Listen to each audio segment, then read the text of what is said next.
Leading children's charities have issued fresh calls for this today. As I say, Scotland and Wales already ban the physical punishment of children. In England and Northern Ireland, though, it's not unlawful to smack your child if you can prove it was reasonable punishment, something that's judged on a case-by-case basis and considers things like the force of the smack and a child's age, whether it leaves a mark, that kind of thing. In new NSPCC polling, though, 81% of parents with children under the age of 18 said physical punishment against a child is simply unacceptable. The charity said that its research should be a wake-up call to lawmakers. But Tory peer Lord Jackson has warned against a wider ban, saying it could criminalise good and caring parents. So you're all parents. Why don't we start with you, Tina? What do you think? For me, it's a hard no.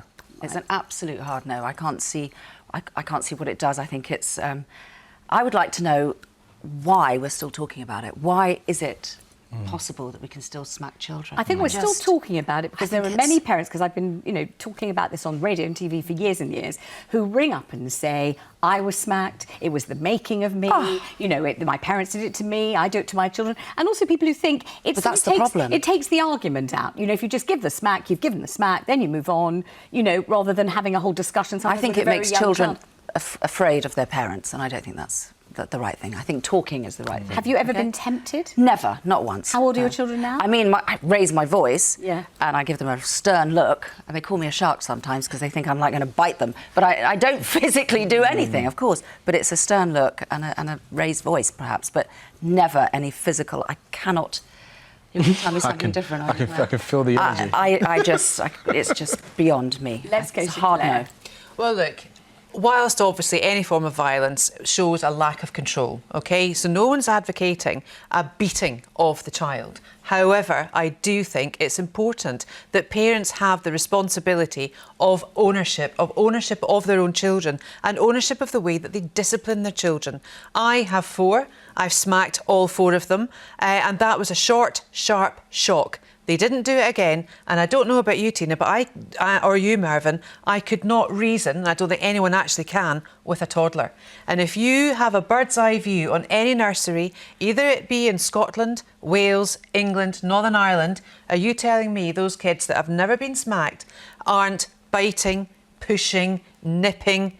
They are, right? It's part of their development. But are you smacking them? What would stop them biting another child? I mean, well, they wouldn't. Or hitting another child. They wouldn't, but no. My point is, as a parent, I didn't smack them for biting because none of them were biters, none of them were hitters, they weren't bullies, none of them are. I smacked them for disobedience, for doing things that they shouldn't be doing, that might have put themselves in danger.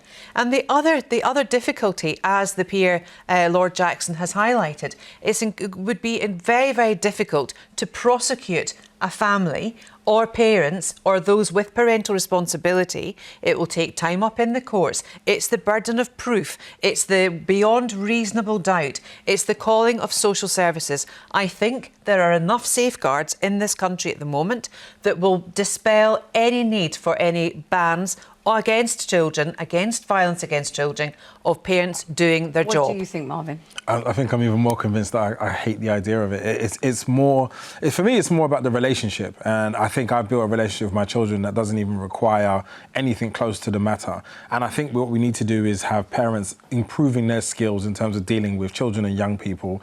I think especially at toddler age where they're just doing stuff and mostly they're mimicking you. So picking up a glass from a table and trying to mimic what you do as a parent is fun to them. You're their hero. And I think a lot of the times we break that relationship through what we call discipline, believing that it grows something out of them into some sort of better human being. The best human being is one that can go home and talk to their parents about everything and feel completely safe about doing so under no fear of necessarily getting reprimanded for it. And I think you can build that without doing so. It just requires a skill and a re-education of young people and parents as well, actually, about how we engage with young people and what works.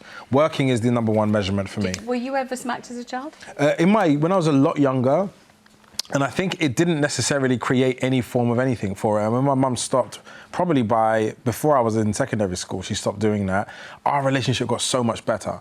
And in fact, that relationship really helped me navigate some of the things that were happening in my teen years. And for me now, we have a permanent bond on the basis of how we built a relationship back then. But can I just ask Marvyn one more thing? If you look back on when you were smacked, just an occasion that you recall it, Do you remember realising what you had done and why you were being smacked? Or do you remember just really not knowing what the heck was going on at this point? I think I understood. I just don't think it was justified. I think the word and the disappointment that you can create in your parents is great enough to stop you from behaving in any way. It doesn't actually require the physical element. If you say it out loud and you find yourself repeating yourself, that's enough. And I think there were so many other things that I wanted, like to go outside, watch TV, that could be removed. And actually, it made me more resolved to just continue doing what I'm doing, because you're going to hit me anyway. I might as well just do it. And I think that says more about your personality and your relationship, your own personal relationship with your mother. And I think it's often overlooked. No, seriously, because not every. And you mentioned at the time, no, before you went. I do, but I'll tell you why. I think. Because hold on a second, you just said there when you went to secondary school. Yes. People change. Prepubescence, puberty. Yes. Boys will be boys. Girls will be girls. There's all of that change, and we mustn't lose sight of what your mother might have been going through. I don't think that's the lesson to take away from that particular instance, but I do think it serves your argument. I think the most important thing is that I had a better relationship after the fact, and I think as a result it saved our adult relationship. And not every single parent is smacking within reason and also explaining what they're doing and doing it in a full and comprehensive way. You don't need So to a just lot- I'll just tell you what what my father said. My father's motto was, if you're angry, you get quieter and quieter. So he didn't shout, he got quieter and quieter, and I've always found that incredibly useful. But if I did really do something that made him angry, what I ever could have done, I can't even imagine, he would say, you're going to have to feel the back of my hand.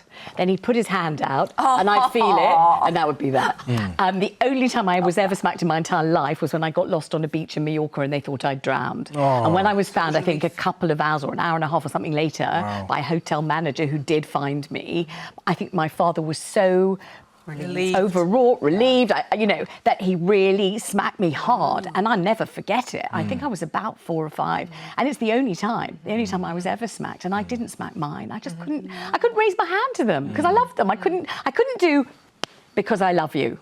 That's because I love you. I just couldn't work out how those two things go together. Let's talk to Chris in Hampshire about this. Chris, what do you think? Yes, hi Vanessa. Hello. I think that smacking should be banned. For the simple, if we're going to allow it in schools, which is banned corporal punishment, that's allegedly taking control. Why on earth would we allow it in the home behind closed doors where anything could happen? Tell me something. Were you smacked as a child? Yes. I could tell that from your voice, Chris. And what do you think you learned from it, or what was it like for you? What do you remember about it? Nothing. I can tell you this. I utterly resent my mother. Yeah, absolutely.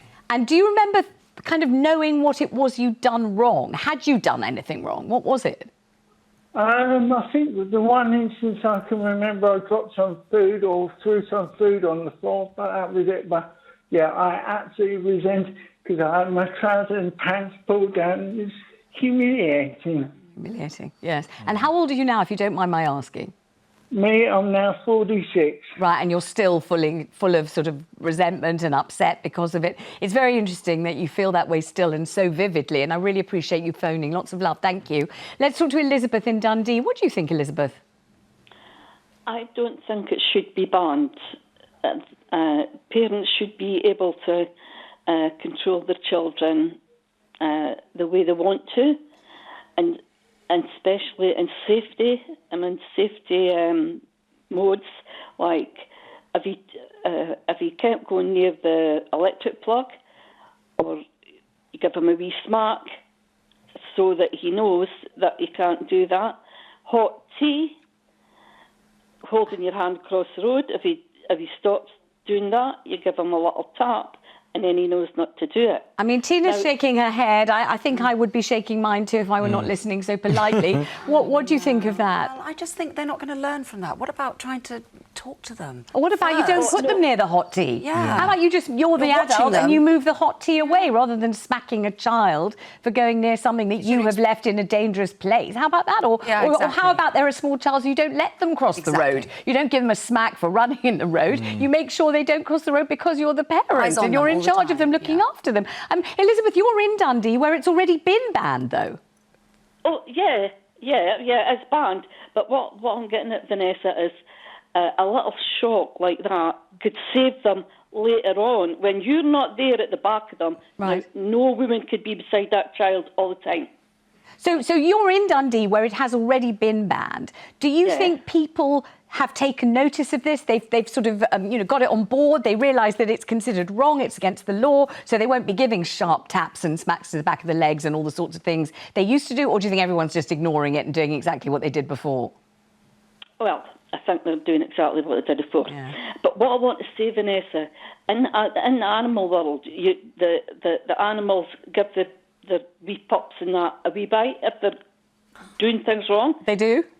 They do? Yeah, so you've got to do wee things so that when you're not there, they know not to do that for their safety. I'm not on because you're annoyed with the chillers. Mm-hmm. I'm on the safety sometimes needs updated in his mind. Paula, you were smacked, were you, as a little one?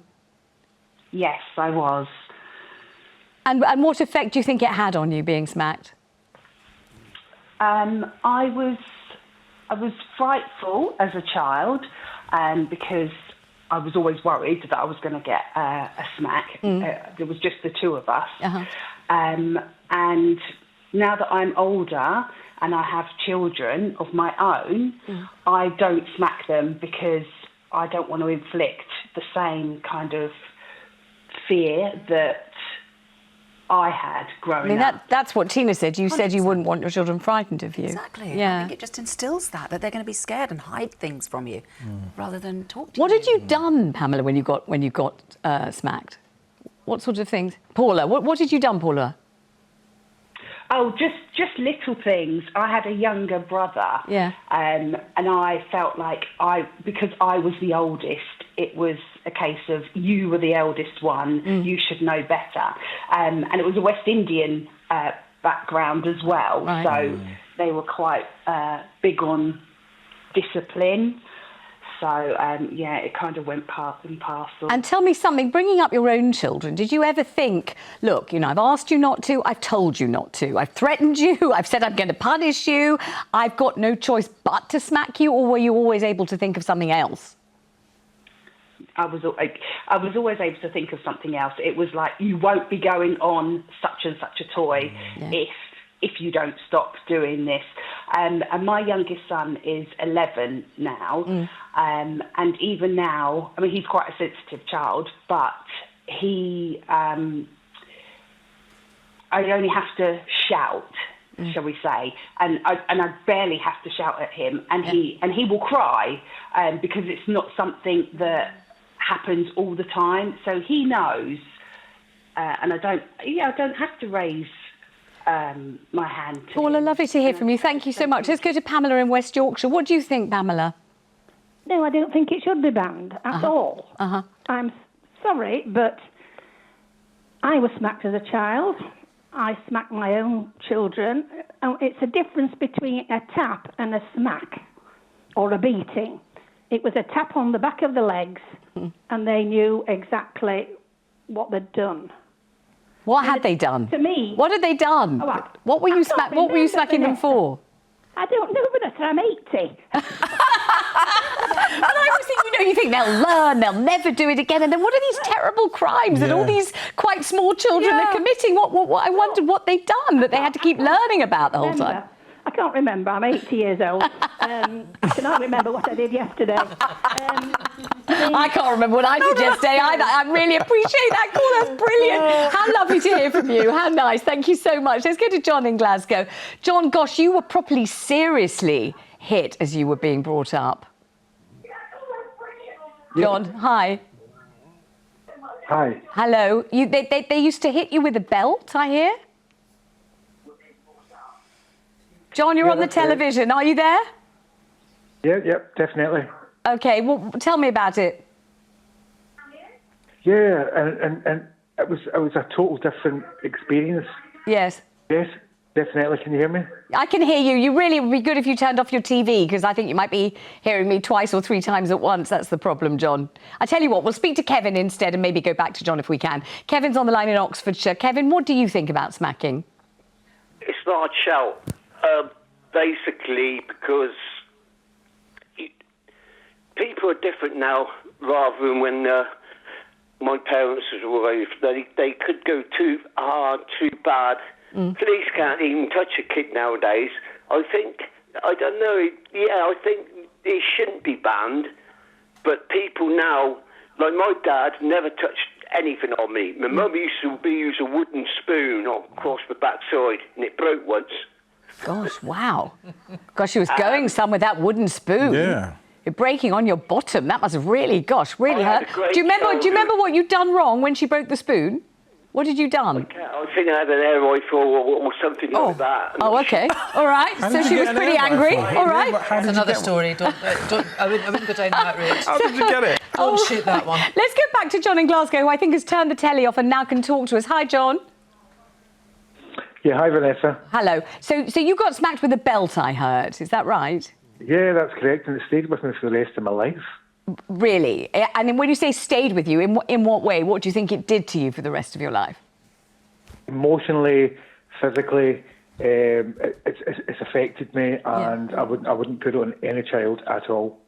I mean, I'm assuming that wouldn't be considered reasonable punishment, Claire, would it, to hit a child with a belt? No, absolutely not at all. Absolutely not at all. No. But the difficulty is realising what the reason for doing it was, and there might have been other circumstances within the family life that would have aided or abetted or even made your decision worse, John.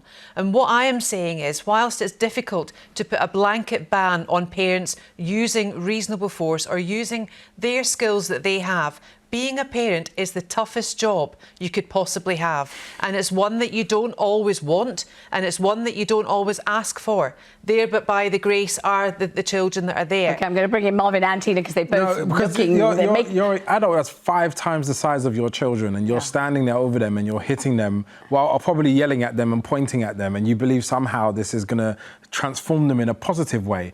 And I feel like even the idea of creating this idea that is kind of could be good in the grey is really disconcerting for me. There are so many things you can do to reach into a child and help them find the right thing to be doing. And a lot of it is they are a mirror. Don't have the time, and a lot of the thing is they are a mirror of our behaviour. So normally when you see the things that they don't like, it's because they're mirroring us. There's no one else to get that influence from. So a lot of it's to do with our own behaviours and consistency. So what do you say then to the children that are biting, kicking, punching, nipping in nurseries? They go through those phases, but you can stop them without physically hitting them. Let's bring Tina into this. That's not witness behaviour. Tina, you've got a child that's biting, hitting, kicking or whatever. I think you have to talk to them. I don't think just picking... I mean, so if a child bites, would you bite them back? No.